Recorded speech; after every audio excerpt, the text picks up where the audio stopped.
Okay, dude, so I didn't figure out how to make fraps work in this game until like 20 minutes before the thing ended. So here's me just for the first time figuring out that it's working. And this is Elementalist. I'm in Lion's Fall or Lion's Gate here. Um, so trying to figure out right now what to show you real quick in a rush. But I'm gonna take you to the questing zone here. This is the world map. You see how huge this place is. I'm trying to find the starting zone. And so I go back, okay, I found it, and then here's this waypoint. These are the fast travel on the waypoints that you can take, and they cost a little bit of money, but they also are serve as like spawn points or res points. So if you die and you can't get a res, you'll go back to the closest waypoint. So I'm taking to the starting point for humans. It's the only place I quested out so far.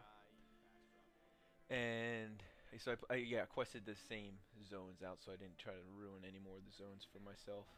But it was really cool. I quested some of this stuff out already, so I could unlock some skills and do whatever. And I was and fully intended to record that, but I couldn't figure out how.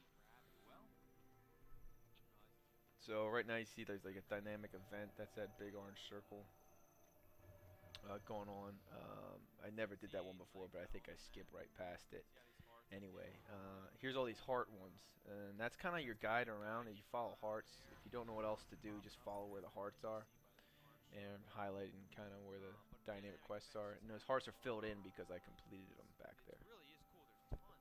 So I'm going over to, I think there's another heart area over there that I'm following, down to the south there. So I could have just taken that waypoint, but I'm running. And this is me with Elementalist staff. So you can see the attunements. I had to buy the staff in order to actually get it, 'cause the one didn't drop very quickly. So I just bought one real quick. Yeah, so there's the empty heart, and you see the heart quest come up on the top right there. The one in green at the top is the personal quest, which you go into like an instance thing, and friends can come. It's like the Star Wars things, except exactly like the Star Wars class quests, except that they aren't class specific; they're story specific. And as you see here, yeah, I'm actually got myself in the middle of a dynamic event already, and I don't think I ever did this before, which is cool because I quested the same zone out, and I did like a bunch of different quests that I had never done before, even though I've done this whole zone before, and that's because you know, dynamic quests don't always happen, and they happen differently. So I switched over to Earth Attunement, when I have right now I'm a Scepter and a something Focus. And you can see there at my ability 1 button, it's the only thing I can use right now. And so I'm just going to spam that, kind of the auto attack. So you just hit it once and it'll keep going. And you'll start seeing that that number 2 button is getting unlocked the more I use it. So it unlocks pretty quickly. And yeah, it's like, you probably see like it's at like 60% or something like that. It's going to keep going and makes it unlocks fairly quickly, so it's not that bad, but it does take a little bit more time on the Elementalist because you have to unlock those abilities for each attunement for every combination of weapons that you have, basically. But it's fun. It just kind of exposes the game, and I think by like level 20, as long as you're playing different weapons, you maybe even before that, you have everything unlocked. It's just a matter of using it, or about using it. So I'm on a dynamic quest to guard this guy as he's doing running around. It's like an escort mission, but you see how we're all just ganging up on all the centaurs. And look, yeah, that unlocked the number 2 thing, so I can't remember what it does. Oh, yeah, it gave me a little armor. That's what it does. It, like, protects me, so I can be a little more tanky. The cool thing is I can cast that, and then I can go to a different attunement and get the benefit of that like damage reduction buff, and then start casting my lightning, or air. This is air, but basically lightning. But it's attunement thing. So this one's really fun.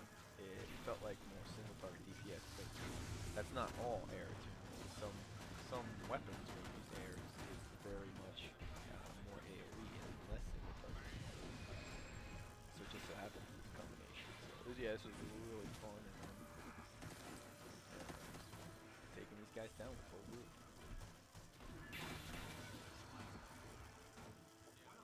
So I I think that was it. Yep, there, leveled up. Tells me about weapon swapping, and you can't weapon swap as an elementalist. You can only attunement swap, I guess. Down here's a waypoint, and you'll see these on the map, and then you just get kind of close to it, bam, and I unlock it, and that's kind of like a flight point in WoW, but like I said, you use them as places where you res. There's a graveyard, and it doubles as a flight point graveyard kind of thing. And you see that skill point was on my map, so I came over here.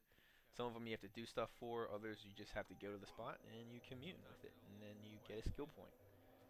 Bam, got a skill point, XP, and if I go hit my character tab, there is my, I'm trying to find it, there's my traits. It's like a talent tree, and this is your skill point. See, I unlock the skill point, and you can purchase abilities there. So you get different, you can basically different additional abilities on the right hand of the action bar. So I'm running around. I still got this heart quest that's going on. So I'm gonna do stuff with the heart quest. And yeah, like I said, this is a really mobile game. And then when I first logged in, I just that didn't really quite register, and I was dying a lot because I wasn't staying mobile. But here, this is kind of cool thing about Heart Quest is it's really just the zone. This area has a problem, and anything you do, basically, even if it doesn't list it, probably is going to count toward it. Anything you do that helps the area. So rezzing their guards, that helped me complete the objective. So I'll just come over here to res the guards, and you'll see in the little yellow bar on the top right. Yep, see, gave me credit toward accomplishing their help. So I switched to water here. This is pretty cool with the scepter. Do a bunch of casts. Kind of heal myself a little bit too. When the staff is a really heavy healing, but it's kind of like that Chloromancer thing. I kind of feel like in Rift, where the damage you do kind of also heals people as well, but you do less damage, and it also has some huge AoE healing. That's really cool. But I think I showed that in another video in some PvP. So again, this is the centaur, so if I destroy it, even if the quest doesn't tell me to, it probably is gonna help. Switch right to fire. Just throws that dragon tooth down. And then come over here, see like the lost trinket. I'm not sure what that is. And just start going to take people out there with that phoenix. That phoenix is awesome. Does huge damage to everything in that area. And I throw down that wall of flame, which basically anything that passes through there catches on fire and adds a burning effect. So I don't know if this is useful for me, but anybody else around there that would be shooting with me as a group. It actually does a lot more damage.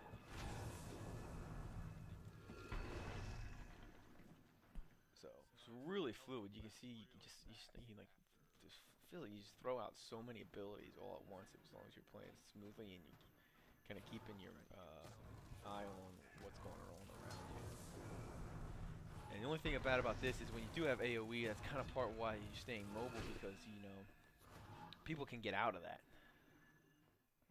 That's why there's a little benefit. Usually your AoE, there's no like kind of thing in WoW where your AoE it does less damage than a single target spell would. It actually does just as much, if not more, than some of your single target spells. But the thing is that the enemy players or even NPCs have a chance to get out of it, just like you have a chance to get out of it too. So that's kind of the trade-off, which is cool. But again, why you have to stay so mobile. I don't think I show myself die, but it happens a lot. Not so much. There's my staff. This has a lot more range. The scepter has like a 900-meter range. Staff, like every spell's at like 1,200 meters, which is huge. Really great for World v World. So you get a lot more range. You don't have to get into the other team's mobs, and you do a lot more spells from the top of a keep or anything in defense. And I haven't unlocked a lot of these abilities. So this is the one where water. If there were like a warrior up there, or anybody melee guy around there, and I'm hitting that auto attack, it'd be doing this damage and then automatically healing them as well, which is really cool. And a lot of those other spells, I think I show in a later video when I try to PvP, does actually a lot more healing. And here's the air attunement with the staff. Again, long range, and this one actually bounces that thing. It's like a chain lightning, except I only have one mob, so it doesn't really do much. And then the earth one, which is really cool. And again, see, I haven't unlocked all these. It takes a long time. Well, not a long time, but you have to play with it, for a while to unlock those things. There's like a chieftain up here.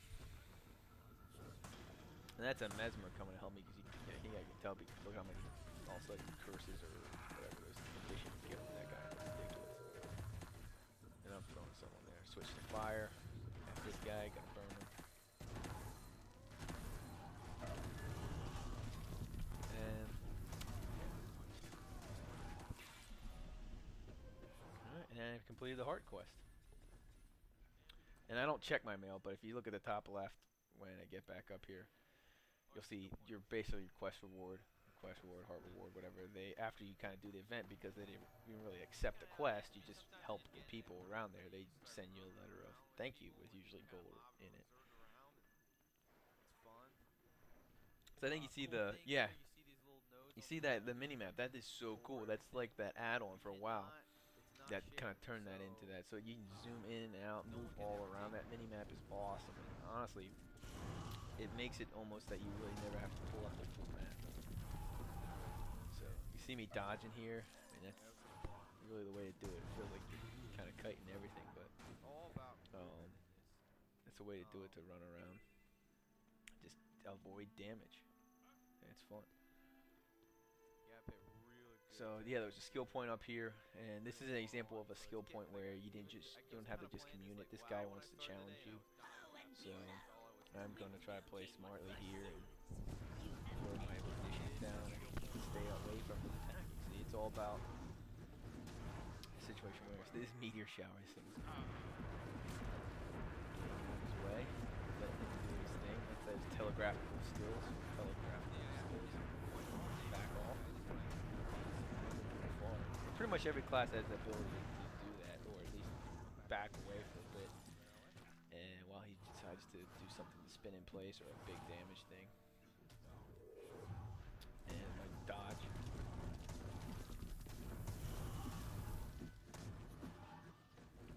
Gotta go down. That's it, and completed the quest, and got a skill point. Check it right here. Sometimes they give you something, you have to like eat it or read the book, but in this case the guy just actually gave it to me, so there's 4 skill points. And then it shows up filled in on your map, so you know you completed it.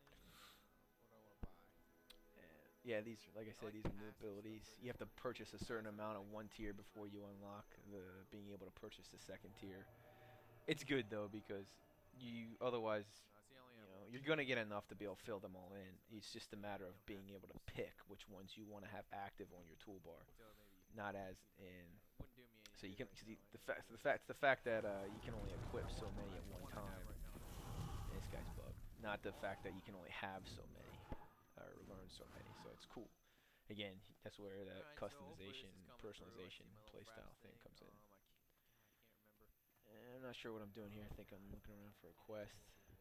I was kind of trying to fit everything in real quick because the servers are about to shut down. And it's kind of caught me by surprise that I figured out how fraps work. I think this is forging. Yeah, you get experience for this. You gotta have tools, so you kind of like use mind picks up and stuff like that. It makes sense once you just see it. It's not a big deal, but you get experience for it. And the cool thing is they're not shared, so no one can steal your nodes. I mean, it's great. So 2 people can farm the same node. If you farm it, the guy right beside you, it's not going to look like it's farmed to him, and he can do the same thing. It's the same thing with loot. Same thing with mobs. There's no mob tagging, as in he tagged it first. All you got to do is put damage on it, and you'll get full XP for it. So that's kind of where that whole benefit in grouping but not needing to be actually in a group. And here's a player. I'm rezzing him. You can see dead player on the map, so kind of sometimes that tips you off something's going on over there. But you'd be surprised how much is often. Everybody, group or not, pretty much rezzes everybody. So they want you back in the fight. It's cool. Game kind of draws your attention to that fact that they're down very easily. So people tend to do that a lot, and you get XP for it. So it's cool. I think as much XP for rezzing a player as you do for killing an enemy player. So it encourages it to that degree. Taking this guy out, staying away from him so it doesn't hurt me too badly. This guy does a lot. And you'll notice throughout here, as soon as I take damage and I go out of combat, my health pretty much zings right back up, which is awesome. Just gets rid of that mundane eating or trying to heal yourself in between things or what have you. Oh, there's that wall of fire. Oh, my dodge back.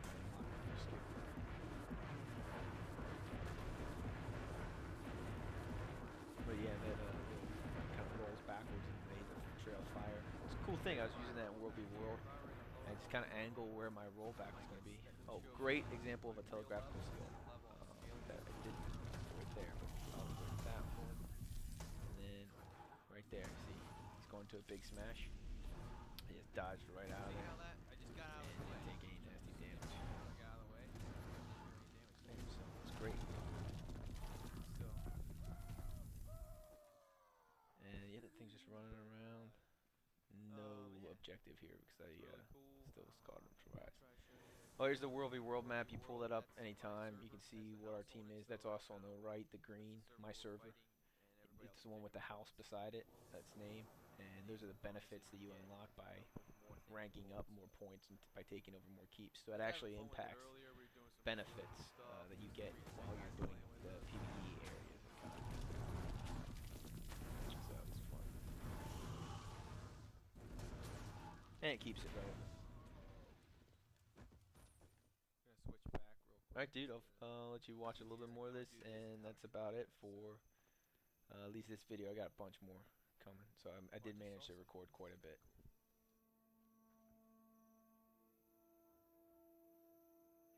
Where did that pop up? Oh, dude, I know what I want to show you. Fuck. Really fast. Look at this town. This is where I'm gonna go. It's freaking amazing. I mean, it kills any town I've ever been to.